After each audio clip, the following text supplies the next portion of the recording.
Antes de seguir con este episodio, si quieren que sigamos trayendo a los mejores invitados de la industria deportiva, Acuérdense de suscribirse a YouTube y a Spotify y de compartir estos episodios con gente que cree que le puede gustar este contenido. es totalmente gratis, muy fácil de hacerlo y nos ayudan mucho.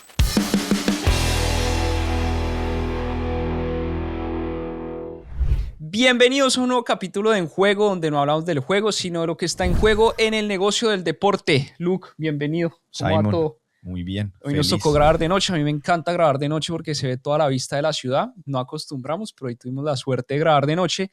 Y hoy también tenemos la suerte de tener un invitado, un crack muy especial.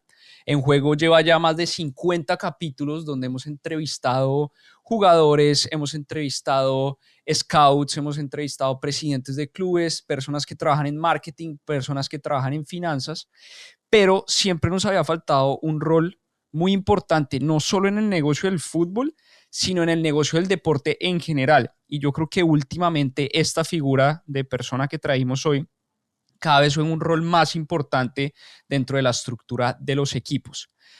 Y no pudimos haber traído un mejor invitado que la persona que tenemos hoy, que ya la voy a presentar, que ahorita estábamos hablando con Lucas, que muchas veces uno habla de las jóvenes promesas para referirse a los jugadores de fútbol, ¿no? El próximo crack, pelados de 18, 17, 19 años que uno dice, oiga, estos van a ser las próximas estrellas o los próximos jugadores de la selección Colombia.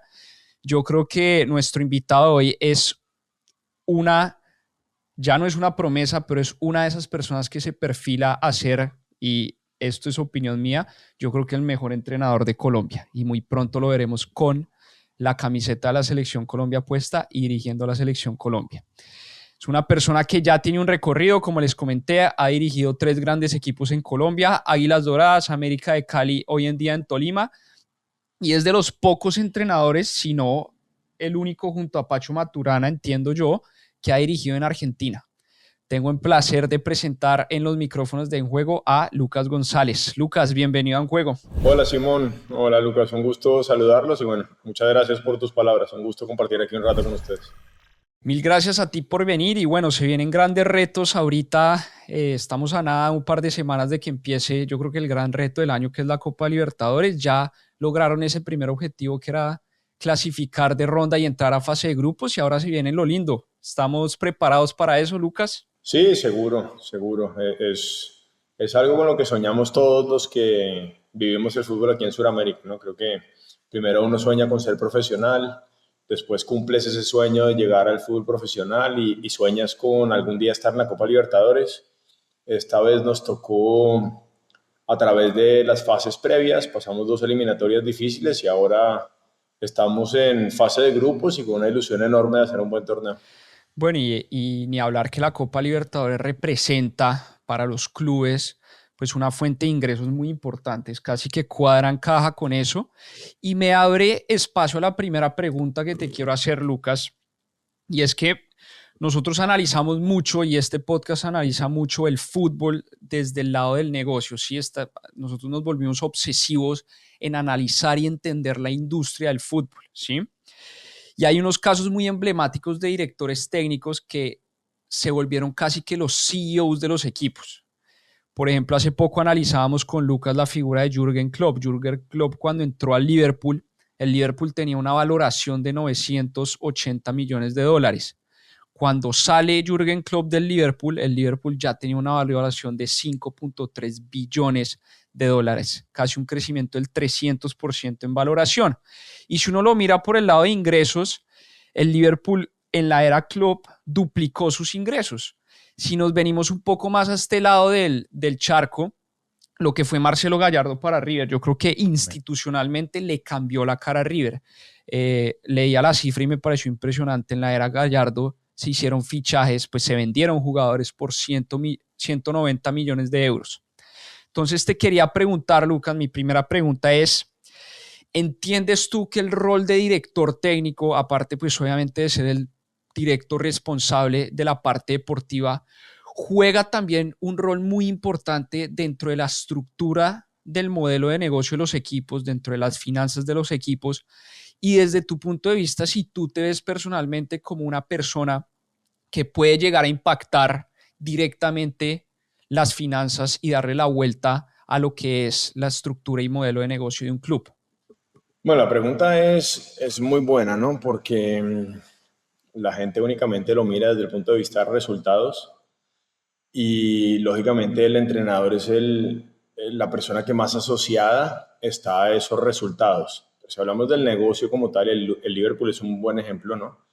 Conozco o he estudiado bastante el caso del Liverpool, inclusive para las personas que les interese, ¿no? Hay un libro que justo leí nuevamente recientemente que se llama The Data Game y habla de lo que fue precisamente la transformación del Liverpool y cómo Jürgen Klopp es una pieza angular de esa transformación que inicia cuando el club lo compra el mismo fondo de inversión que eran los propietarios de los Red Sox.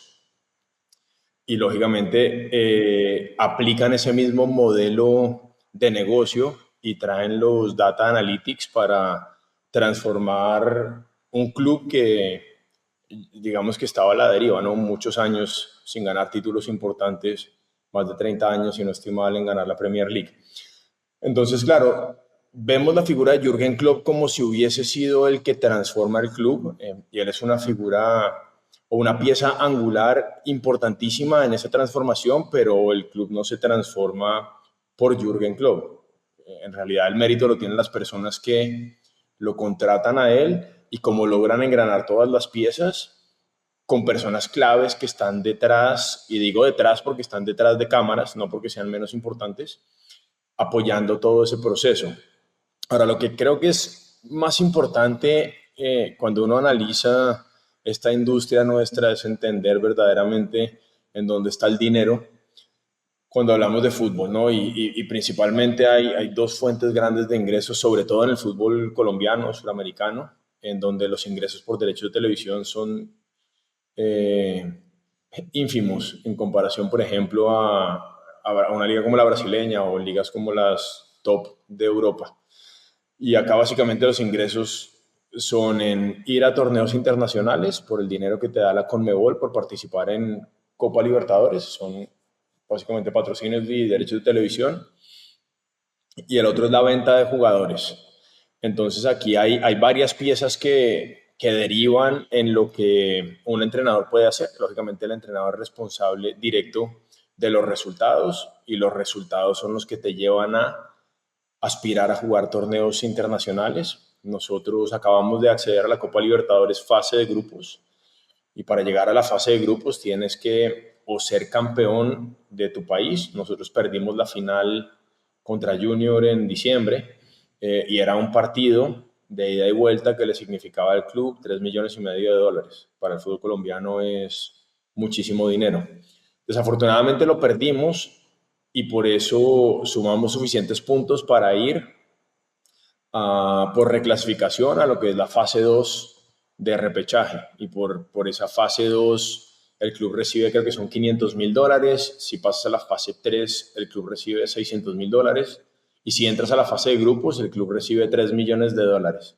Entonces, lógicamente los entrenadores somos responsables de conseguir esos resultados. Es difícil, pero esa es una de las fuentes de ingreso importantes del club. Y la otra, lógicamente, es la venta de jugadores, que también está asociada a los resultados, porque difícilmente puedes tú vender jugadores si los resultados son malos. El jugador pierde valor de mercado. Si nosotros hacemos una buena Copa Libertadores, seguramente, y seguimos avanzando, directamente la Conmebol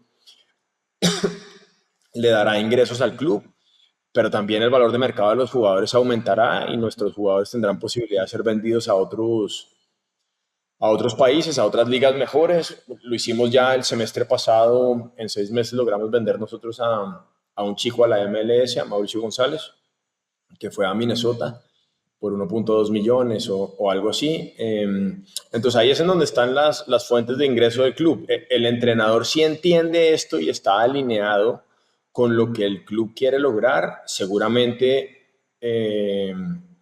puede intentar que sus decisiones vayan alineadas en lo que el club quiere. Pero en esencia se trata básicamente el fútbol de una cosa, desde el punto de vista de negocio, y es cuánto me cuestan los puntos que necesito para ir a estos torneos internacionales? ¿Cuánto me cuesta a mí los puntos que necesito para ser campeón? Y lógicamente la plantilla que tienen los equipos con mayor presupuesto es mayor, por lo tanto los puntos a ellos les cuestan más que, por ejemplo, a nosotros, que seremos por ahí entre el octavo y el 10º equipo en costo de plantilla en el fútbol colombiano. Qué interesante. Déjame ahondar sobre ese punto porque ya te lo había oído en una entrevista y es ese índice que sacas tú y que lo había oído muy poco y es casi que el valor del punto, ¿sí? Y si nos puedes explicar un poco más, o sea, tú me estás diciendo que Tolima tiene en este momento un valor de plantilla, por supuesto, conseguir un punto para el Tolima, pues es, digamos, tiene un menor valor de lo que es para un Atlético Nacional donde su plantilla es mucho más cara. ¿Es así lo que te entiendo? Sí, por supuesto. Es bastante sencillo, pero la gente nunca lo mira desde esta perspectiva. Es increíble que inclusive muchos directivos muchas veces no lo miran desde esta perspectiva. Y los entiendo porque hay clubes que con hinchadas tan grandes tienen que... Las hinchadas son otro punto importante de ingresos por las taquillas que tienen en los partidos que tienen de local. Entonces, si la gente está contenta, va más al estadio, se venden más boletas, se venden más camisetas y es más dinero que entra. Pero sin embargo, digamos que hipotéticamente es un número, nunca lo sabes con certeza, pero es bastante real. Tú necesitas 30 puntos para clasificar a las finales del fútbol profesional colombiano, bien sea cuadrangulares o este torneo, por ejemplo, que jugamos, que es playoff. Con 30 puntos te metes, por debajo de 30 puntos juegas con candela, podría ser 29, 28, si por debajo de eso no te vas a meter. Después de eso, si fuese cuadrangulares, necesitas alrededor de entre 12 y 14 puntos para estar en la final. Entonces, esos son 30 puntos más 14 puntos, son 44 puntos. Y después necesitas 4 puntos para ser campeón. Entonces, ese número de puntos te cuesta un dinero. Digamos que Atlético Nacional, hipotéticamente hablando, porque no conozco las cifras reales, tiene una plantilla que, incluido cuerpo técnico, le cueste, digamos que 3.000 millones de pesos mensuales. Esos, digamos, entre 45 y 50 puntos, nosotros hicimos, creo que son 52 o 54 puntos el semestre pasado, fue 30, como 54 puntos el semestre pasado. Esos 54 puntos le costaron al Tolima X dinero. Digamos que Atlético Nacional, que entre Nacional y Juniors eran los que más plantilla más costosa tienen, digamos que esa plantilla hipotéticamente vale 3.000 millones de pesos mensuales. Si ellos hacen esos 55 puntos para estar en la final y ser campeones, esos 55 puntos les valen 3.000 millones por el número de meses que dure el torneo. Digamos que son 5 meses, 5 por 3, 15, son 15.000 millones de pesos. Pero si el Deportes Tolima tiene una plantilla que le vale 500 o 700 millones mensuales y hace los mismos 55 puntos para llegar a la final, cada uno de esos puntos al Tolima le costó una tercera o una cuarta parte de lo que le costó a Nacional conseguir los mismos puntos. El rendimiento en el fútbol desafortunadamente no se analiza así, pero de esto es lo que se trata. ¿Cuánto me cuesta a mí conseguir los puntos que yo necesito para conseguir los objetivos que yo me quiera trazar? De pronto los objetivos de un club, llámese Jaguares o en este momento Chico o Alianza, que están peleando por no descender, necesitan un número de puntos para no descender. ¿Cuánto les cuestan a ellos esos puntos?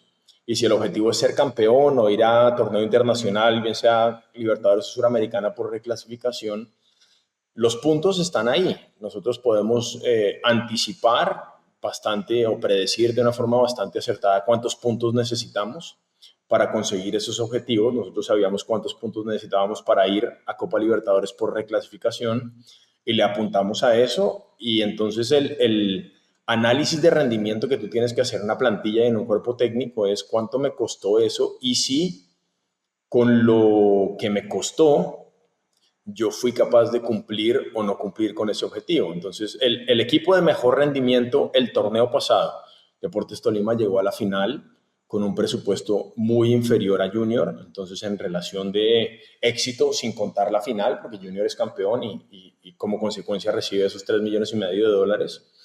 El rendimiento de Tolima y el costo de Tolima es superior, pero hay un equipo que es Fortaleza, que clasifica a las finales del torneo colombiano, llega a esos cuadrangulares y estoy seguro que a Fortaleza le costó muchísimo menos cada uno de esos puntos que logró para meterse en las finales. Entonces, si analizáramos el rendimiento desde esa perspectiva, sin ninguna duda, Fortaleza fue el mejor equipo del torneo pasado.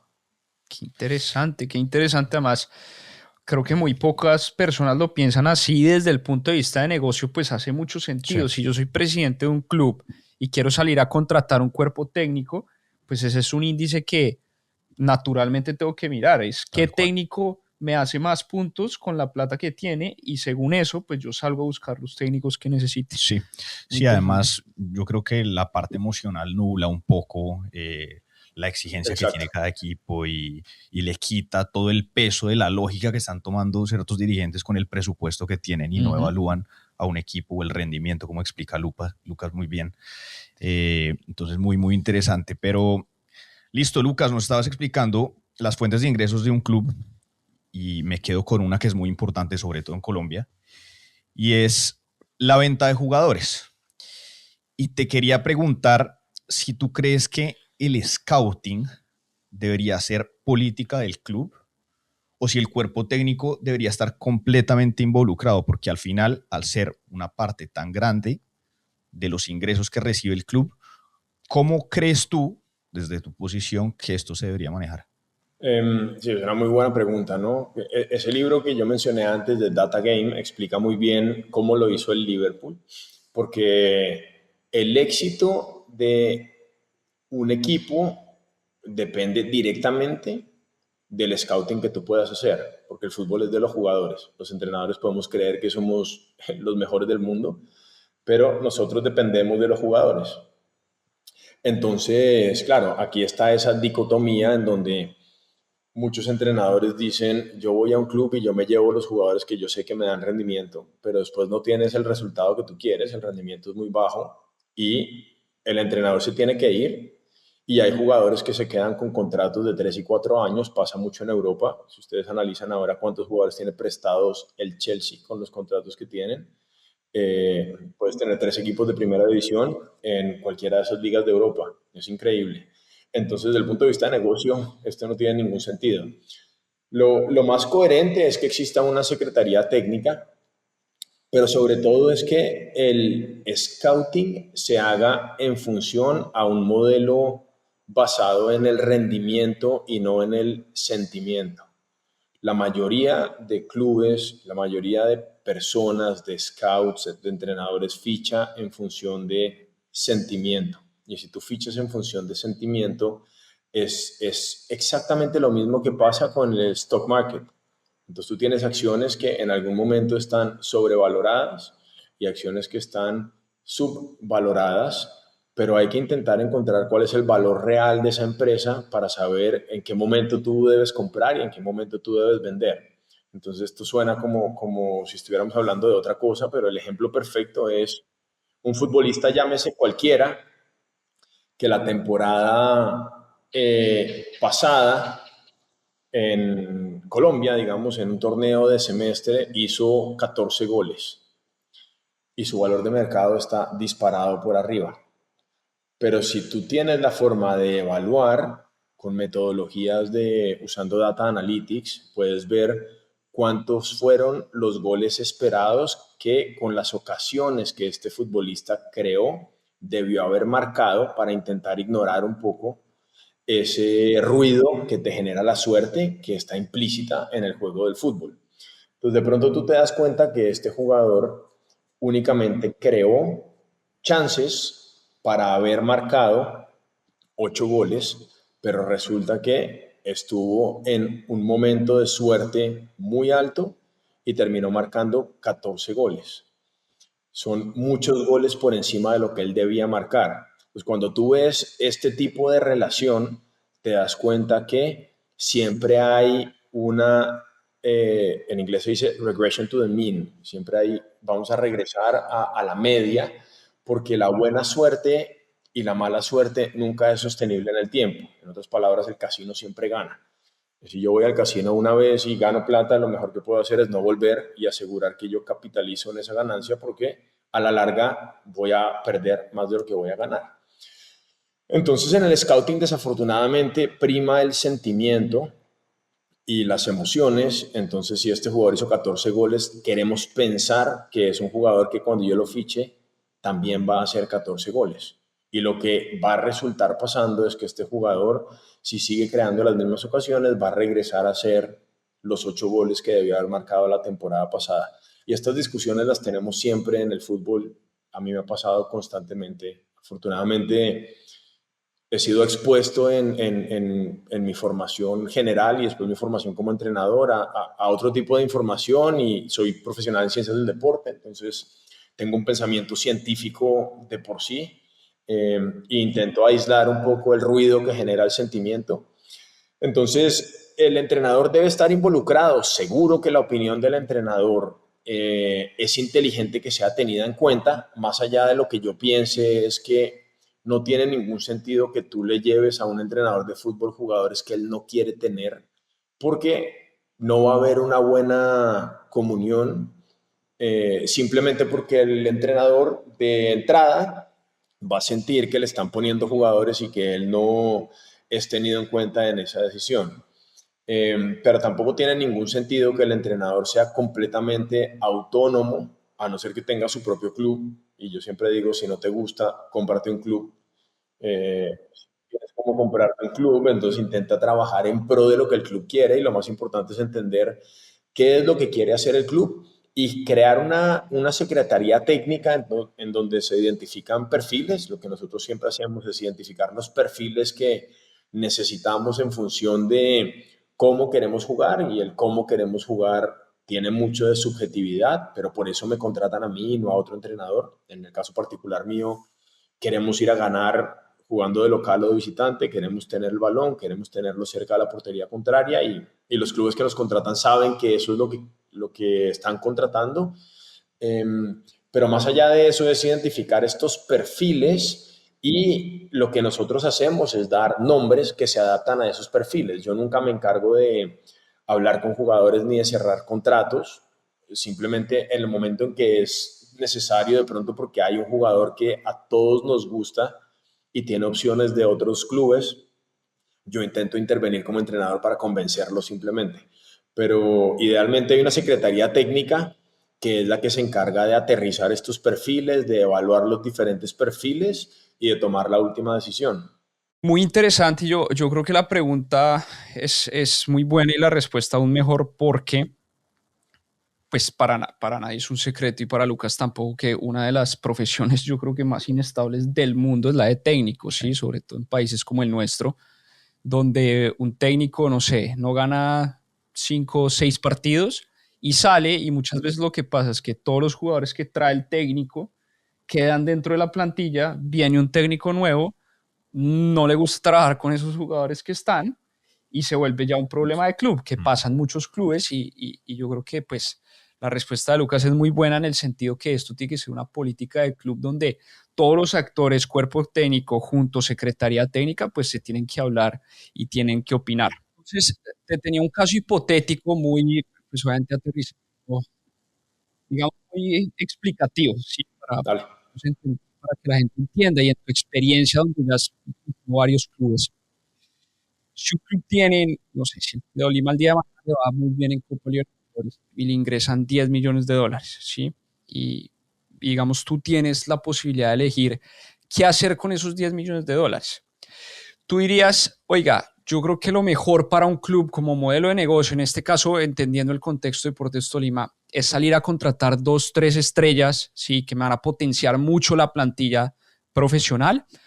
O quizás lo mejor es invertir en infraestructura, en fuerzas básicas, construir esos activos del club que son los jugadores del club, invertir mucho ahí, que quizás eso ante la hinchada, ante el público, no se van a ver los resultados de corto plazo, pero esto seguramente le va a dejar le va a dejar pues algo muy importante al club. ¿Y por qué hago la pregunta y ya te dejo que contestes? Pues muchas veces ese afán del técnico por esa presión de conseguir resultados hace que se nule mucho la razón a la hora de salir a invertir la plata y de salir a contratar fichajes caros en vez de pronto dejar un legado importante para el club. Sí, es una pregunta muy buena y muy filosófica, y lógicamente uno solamente la puede contestar desde un caso hipotético, porque la respuesta dependerá de cuál es la visión de cada club, qué es lo que quiere verdaderamente cada club. Y por eso digo yo, lo mencioné antes y intento mencionarlo siempre, creo que lo más importante para los entrenadores que somos empleados que duramos poco tiempo en un club, por más allá de que sea un entrenador como Jürgen Klopp o Pep Guardiola, que duran 9 o 10 años en sus clubes, últimos clubes respectivamente. Eso es un porcentaje muy pequeño en la historia de un club como estos de más de 100 años. Entonces, depende mucho de qué es lo que quiere el club como visión. Yo podría contestar lo que yo haría si fuese mi club, y ahí sí no tengo ninguna duda, ¿no? Si mi objetivo algún día es ganar la Copa Libertadores, que es mi objetivo, eh, para conseguir esto tienes que hacerlo eh, con un crecimiento gradual como organización y como institución. Es decir, ese dinero que yo recibo seguramente lo invertiría en infraestructura para hacer que el club crezca progresivamente. En el caso del Deportes Tolima, esa fue la visión que tuvo el senador Camargo, eh, que ahora el presidente con el que yo trabajo y el actual dueño del club es el hijo de él. Pero en su momento, la venta de uno de los jugadores que más dinero le ha dejado al club, precisamente se reinvirtió en comprar una sede que el club no tenía. Tenemos ahora una sede son 5 campos reglamentarios de césped natural, posiblemente el mejor césped que hay aquí en Colombia, más uno de césped artificial para las divisiones menores. Ahora actualmente comenzamos a construir el centro de alto rendimiento para traer las oficinas y que todo funcione aquí en la sede y tener una sede acorde con lo que son las sedes de primera división en España, por ejemplo, que son sedes que yo conozco actualmente. Y ese será el camino seguramente de construir algo a largo plazo. Pero es respetable y es entendible si hay otros propietarios que, por ejemplo, ven el fútbol como un medio para ellos generar ingresos personales. Entonces, el dinero que tienen lo guardan y lo mantienen en su patrimonio personal y no lo reinvierten en el club. Al fin y al cabo, es el club de ellos, y los que muchas veces no están alineados con esta visión por no entenderlo son los hinchas. Los hinchas creen que el club también les pertenece a ellos, pero siempre es mucho más fácil opinar con el dinero de otra persona y no con el de uno. Entonces creo que es una pregunta que solamente la puede contestar la persona que está en la posición de saber qué es lo que quiere para su club a corto, mediano y largo plazo. Qué locura. Además, yo creo que el Tolima es un club, es que a mí me encanta el Tolima como club porque lo que han hecho con tan poco en verdad es impresionante. Sí, Yo creo que se alinea mucho como con esa estrategia y esa visión que nos está hablando Lucas. sí, sí, es admirable. Sí, sí, es algo, ahora que hablas del Tolima, porque esto lo conozco yo estando acá. El Tolima es un club en donde, porque lo he hablado precisamente con la intención de entender muy bien qué es lo que quiere, en este caso, el presidente, que es repito, el propietario del club. No pasa en todos los clubes que el presidente es el propietario, en este caso el presidente es el dueño del club. Eh, y él no quiere sacar dinero del Tolima para su patrimonio personal. Es decir, el Tolima tiene que ser un club que es autosuficiente y que el dinero que genera el Tolima se reinvierte dentro del mismo Deportes Tolima. Ahora, hay dos modelos para hacerlo. Esto es pues, matemáticas bastante simples, ¿no? Tú puedes mantener un costo de plantilla, lo que te cuestan las operaciones, directamente proporcional a los ingresos, y los ingresos que tiene el Deportes Tolima son muy inferiores a los que tienen, puedo mencionar 10 clubes que están por encima en ingresos que nosotros. El Deportes Tolima no tiene una gran hinchada en cantidad, porque estamos en Ibagué y la población de Ibagué es muy inferior a la de las ciudades grandes. Entonces, claro, el Deportes Tolima podría tener una plantilla acorde a los ingresos que recibe por derecho de televisión, que aquí se reparten equitativamente entre los clubes que son llamados tipo A o clase A.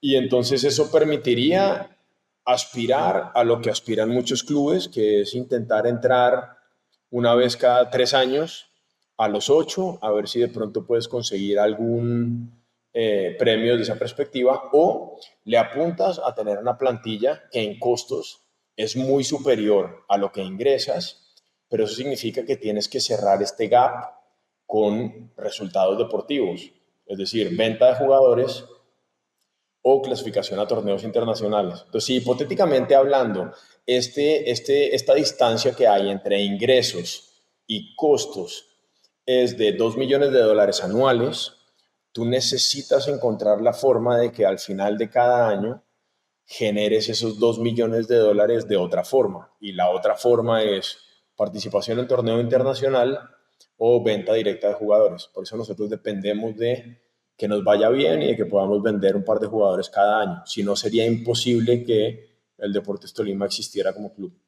Claro. Lucas, ahorita hablabas un poco de los hinchas y cómo obviamente yo creo que cada persona en el ámbito del fútbol tiene una sensación distinta o ve el fútbol de otra manera.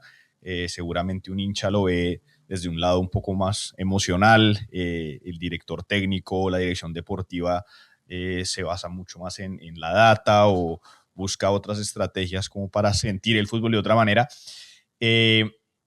Queríamos preguntarte, vimos en una entrevista que explicabas que entiendes el fútbol como el ajedrez y nos quedó sonando, y la verdad sí queríamos ahondar un poco en esto y preguntar qué tanto pesa el factor humano o la parte emocional en un plantel y cómo lo manejas tú y tu cuerpo técnico, qué tan importante es en un equipo de fútbol. No, es fundamental. Estamos lidiando con personas, ¿no? Desde el punto de vista táctico, el fútbol es parecido al ajedrez porque vas tomando decisiones que van contrarrestando lo que está haciendo el oponente que tienes enfrente, ¿no? Pero en el ajedrez es un cerebro que va moviendo fichas y estas fichas simplemente ejecutan lo que este cerebro que está jugando decide. En el fútbol tú puedes tener un plan, tú puedes ser muy bueno diseñando ese plan, pero la ejecución de lo que tú planificas para contrarrestar lo que el oponente intenta hacer está a cargo de seres humanos que tienen emociones, que algunos de ellos tienen gestiones emocionales más maduras, más fuertes, más conformadas que otros, y que el rendimiento de los seres humanos depende en gran parte de este estado emocional y de otros factores, ¿no? El sueño, por ejemplo. Entonces hay jugadores que son fundamentales, pero que un día están con su mujer embarazada y al otro día están con un bebé en la casa que no para de llorar por la noche. ¿Y qué pasó en el rendimiento de este jugador? Pues resulta que cuando la mujer estaba embarazada antes de que naciera el niño, podía dormir tranquilamente y ahora resulta que el sueño está interrumpido y este jugador no puede rendir al mismo nivel. Por usar el ejemplo más sencillo, lógicamente desde el punto de vista emocional también es muy difícil. ¿Cómo lo gestionas? Intentas primero que todo entender que el futbolista no es un robot, no es una pieza, sino que es un ser humano, que el ser humano no siempre tiene un rendimiento estable y no es lineal, no es empieza la pretemporada acá y en la medida que van pasando los partidos el rendimiento va mejorando. Todos quisiéramos que fuese así, pero el rendimiento fluctúa. Y muchas veces cuando hay dificultades en ese rendimiento, hay que intentar conectar con la persona e intentar ver qué le pasa a esa persona, porque si algo en la persona no funciona, lógicamente esa persona es la que juega al fútbol. Entonces el fútbol seguramente no va a salir, pero creo que lo único que podemos hacer y que intentamos hacer nosotros como cuerpo técnico es entender eso, primero que son personas, Segundo, entender que estamos lidiando con personas y que hay que conectar con esas personas. Hay casos, pero por todos lados, ¿no? Recuerdo uno de Rafael Benítez cuando llega al Real Madrid y Cristiano Ronaldo está ahí como jugador y salen entrevistas por todos lados diciendo que aparentemente no conecta el entrenador, que había sido muy exitoso, inclusive había ganado con el Liverpool la Champions League, pero llega al Real Madrid y no conecta con esa persona, y si no conectas con esa persona, no importa cuánto conocimiento tengas, es imposible que tengas éxito. Entonces, creo que antes que la táctica y antes que la comprensión del juego y todo lo que hablamos, va el poder conectar con esos seres humanos que juegan al fútbol, que ellos entiendan que tú vas a hacer todo lo posible por sacarles a ellos el máximo rendimiento y que eso requiere una exigencia de máximo nivel, que es incómodo en muchos momentos, pero que ellos entiendan cuáles son las intenciones detrás de esa exigencia. Y cuando logras hacer eso es cuando puedes construir equipos ganadores. Claro, y creo que a ustedes les pasó hace muy poco, Lucas, me corregirás, donde el Tolima tuvo un problema de expulsiones durante el primer tramo del torneo, donde en cada partido Sí. tenía un expulsado. Y estoy seguro que se volvió hasta un tema psicológico, donde puedo jurar que ustedes les decían antes de un partido, por favor no se hagan echar. Y el simple hecho de ellos estar prevenidos hacía que esto se volviera casi que psicológico, y trabajar ese tema emocional debe ser muy complicado dentro de un grupo. Me imagino que fue así. Y sí, 100%. Y no es una ciencia exacta. No sabes por qué pasa, no tienes certeza por qué pasa. Entonces, de esas expulsiones, recuerdo primera fecha, que justo es con Junior, después de haber perdido la final con ellos, nosotros volvemos a Barranquilla, ganamos ese partido 0-2, pero lo terminamos con 9 jugadores. Y tienes una de esas expulsiones, Claro. es con uno de los jugadores que fichamos para este torneo, que a mí me hacía muchísima ilusión dirigir, que nunca lo había dirigido, no lo conocía, pero por su talento y por su calidad me hacía mucha ilusión dirigir. No solamente lo expulsan, sino después de que lo expulsan tiene una reacción con el árbitro y le ponen 5 fechas. Y después de eso, el segundo partido, no recuerdo, el tercer partido, otra expulsión al minuto 1. Segundo partido, tercer partido con Medellín también lo terminamos con 9 cuando vamos ganando el partido 1-2 en Medellín, que es muy difícil. Y te sigue pasando y no sabes cómo pararlo y intentas todo lo posible. Te das cuenta que los jugadores lo sufren, lo entienden, pero son de estas cosas que van pasando y tú intentas parar esa situación, pero es difícil encontrar la respuesta. Sí, de acuerdo. Y decía Fantino alguna vez, Fantino, este periodista un poco jocoso argentino, que para él el fútbol era 100% una ciencia social, que no le metiéramos nada de ciencia de datos al fútbol, sino era una ciencia social y era depende de cómo el jugador amanecía ese día.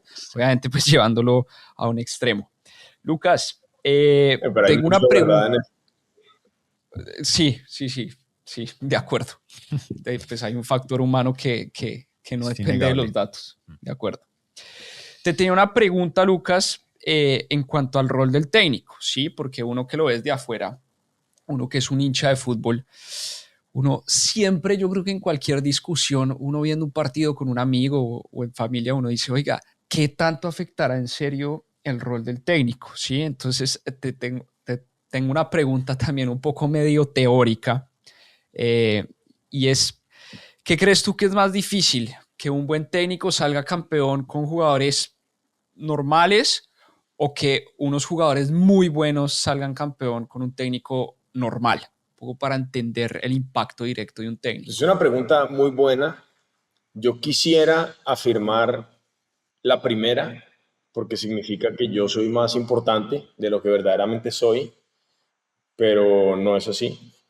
Creo que, y esto es algo fundamental para los que estamos de este lado en donde estoy yo de entender, para que nuestras decisiones vayan orientadas en función de objetividad dentro de una profesión que ya es muy subjetiva. Pero por lo menos que tu subjetividad se base en lo que tú puedas aferrarte como pilares o como referencias objetivas. Yo puedo creer que soy el mejor entrenador del mundo, pero si me enfrento a cualquier entrenador que tiene a Lionel Messi en su equipo, en su prime, la probabilidad de que yo pierda es muchísimo más alta de que pierda el otro entrenador. ¿Por qué? Porque el fútbol lo ganan los jugadores y entre mejores jugadores, más probabilidad de ganar. Si esto no fuese así, Pep Guardiola, que seguramente sea el mejor entrenador de la historia, no solamente por cómo juegan sus equipos, sino por la cantidad de títulos que ha ganado. Esta semana leí que eran algo así como 40 títulos en 15 años de carrera. Para ponerlo en perspectiva, creo que Alex Ferguson ganó 49 títulos en 30 y algo años de carrera. Entonces, lo que este señor ha hecho es increíble. Pero hay que ver ahora cuánto dinero ha invertido su club desde que él está en el Manchester City. Entonces, si fuese una cuestión de entrenador, el Manchester City ficha a Pep Guardiola, le ofrece el contrato que tenga Pep Guardiola, que será, no sé, 10, 15, 20 millones de euros al año, no lo sé. Y el resto de la plata se la ahorra y jugaría con jugadores promedio de la liga o incluso jugadores de la cantera. Pero no es así. Ellos invierten mucho dinero. ¿Por qué? Porque la máxima prioridad para ganar partidos de fútbol está en tener a los mejores jugadores. La siguiente máxima prioridad es que estos jugadores estén disponibles, es decir, que no estén lesionados. Y la siguiente máxima prioridad es que estos jugadores que están disponibles no tengan acumulación de fatiga, porque Lionel Messi lesionado no sirve para nada, o Lionel Messi reventado, pues va a rendir menos que un jugador que está 100% fresco. Y después, la cuarta máxima prioridad es que estos jugadores que son buenos, los mejores, que están disponibles, que no están lesionados y que están frescos, sepan lo que tienen que hacer en equipo. Entonces yo entro como entrenador en el cuarto nivel de jerarquía o en cuarto nivel de jerarquía. Yo no puedo pretender que yo entro al nivel de los jugadores o de reemplazar a un jugador. Si se lesiona a Lionel Messi no pasa nada porque me tienen a mí, chicos, y como yo soy tan bueno en táctica, yo voy a reemplazar lo que puede hacer Lionel Messi. O no importa, vamos a entrenar doble, triple turno y si Lionel Messi está cansado, no importa porque me tienen a mí y yo se lo voy a arreglar todo con los cambios o con mis charlas. Esto no funciona así. El fútbol es de los jugadores, entre mejores son los jugadores, más probabilidades tiene un equipo de ganar. Sí, Sí. totalmente de acuerdo. Así Aunque hay es. partidos que uno dice, uy, este partido lo ganó el técnico. Sí, sí, Este sí, sí. Y partido es es del hermoso cuando técnico. pasa. Sí. Sí, el técnico puede contrarrestar cuando hay esta diferencia, tú puedes contrarrestarlo. Ujú. Yo uso el ejemplo mío particularmente del Deportes Tolima, porque decían, el Tolima juega muy bien, ¿quién es el favorito? Claro, si tú miras cuando llegamos a la final Tolima y Junior, y tú miras cuánto cuestan las dos plantillas, tú no puedes tapar el sol con un dedo. Sí. El equipo que tiene la plantilla más costosa tiene que ser el favorito. Otra cosa es que tú por el rendimiento que le puedes dar a tu equipo intentas que cuando el equipo se enfrente, por lo menos esto se equipare y llegues a un 50-50. Yo sentía que la final nosotros habíamos contrarrestado esa diferencia en costo de plantilla y llegábamos a la final 50-50. Pero resulta que Junior tiene un jugador en ese momento que se llama José Enamorado, José que en la enamorado. final hace 3 goles y después de la final se vende en 3 millones de dólares al fútbol brasilero. Un mes después nos volvemos a enfrentar los dos equipos que jugaron la final. Junior se refuerza porque va a jugar la Copa Libertadores, fase de grupos. Nosotros en ese momento intentamos reforzarnos, pero no vamos a jugar fase de grupos, vamos a jugar fase previa. Pero ahora nos volvemos a enfrentar fecha 1 y ellos no tienen a José Enamorado. Y el partido lo ganamos nosotros en Barranquilla 0-2. Este es el impacto que tienen los jugadores. Mismos entrenadores, equipos muy similares, pero un jugador que tenía ese valor de mercado, hace 3 goles en la final, ya no está en el siguiente partido. ¿Por qué no está? Porque se vendió 3 millones de dólares y su entrenador no pudo contrarrestar la ausencia que ahora significaba el no tener a ese futbolista en su plantilla.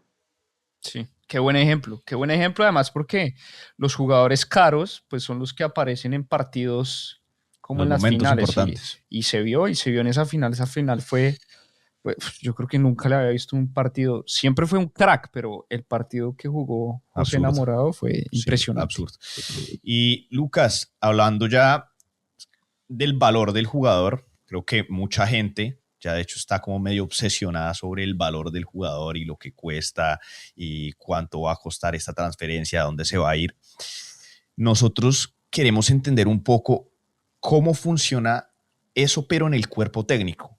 Mejor dicho, cómo se negocia, cómo se negocia un contrato de un cuerpo técnico.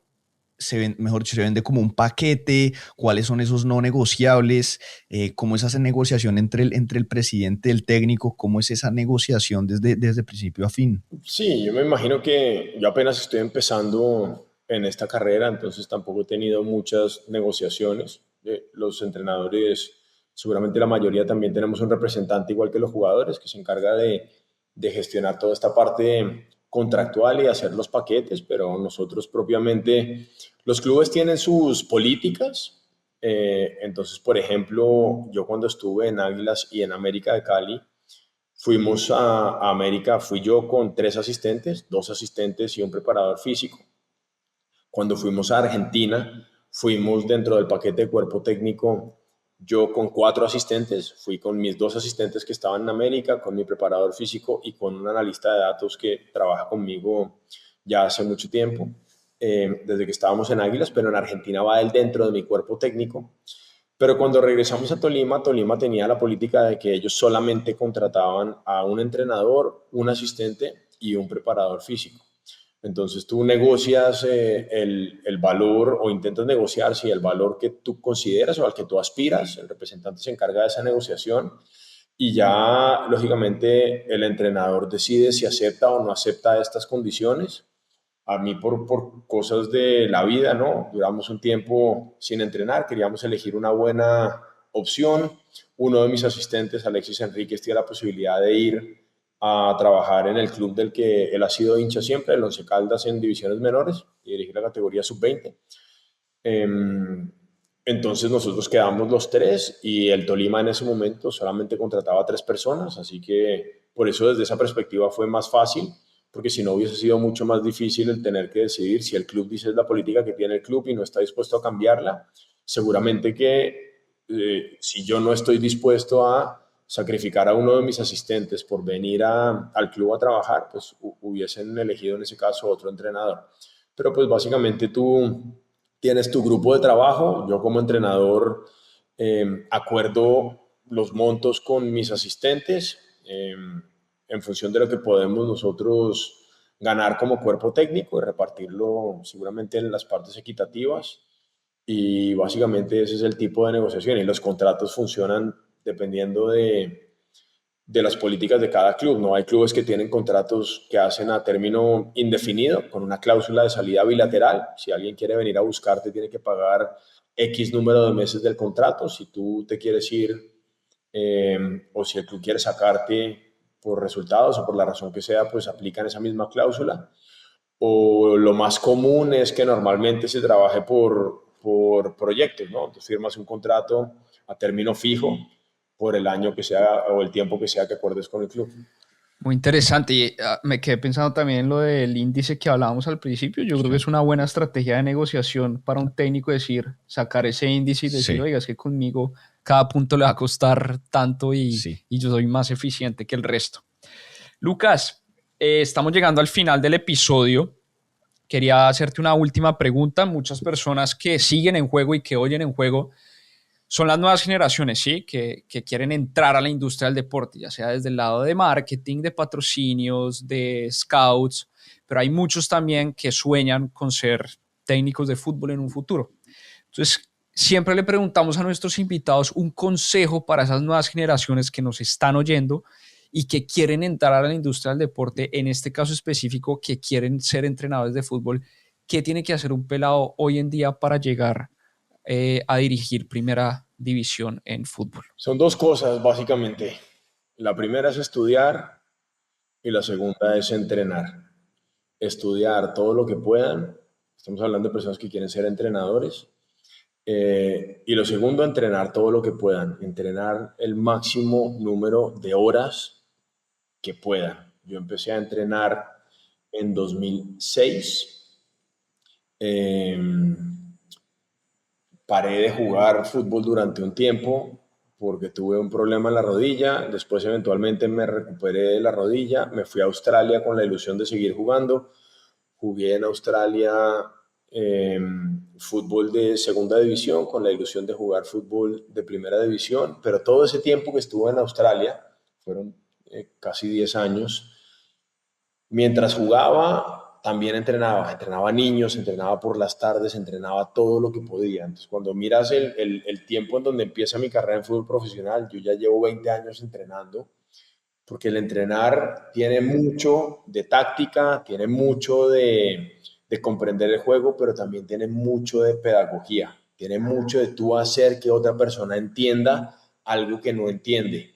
Tú tienes ideas en tu cerebro y ahora tienes que transferir esas ideas que tienes en el cerebro al cerebro de otra persona. Y no es otra persona, es 11 jugadores más los que están afuera que intentan conseguir un objetivo en sí mismo. Y eso solamente lo pules, solamente lo aprendes si lo llevas a la praxis del entrenamiento.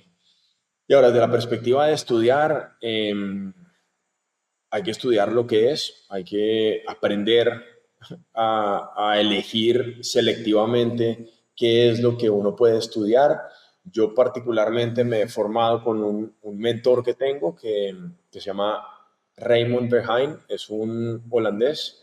Él es el mejor, sin ninguna duda, formando entrenadores. La desventaja que tiene es que los cursos que él hace son en inglés, entonces pues tienen que ser personas que hablen inglés, pero él tiene una empresa que ha creado ahora, una academia más bien, por decirlo así, que se llama FC Evolution.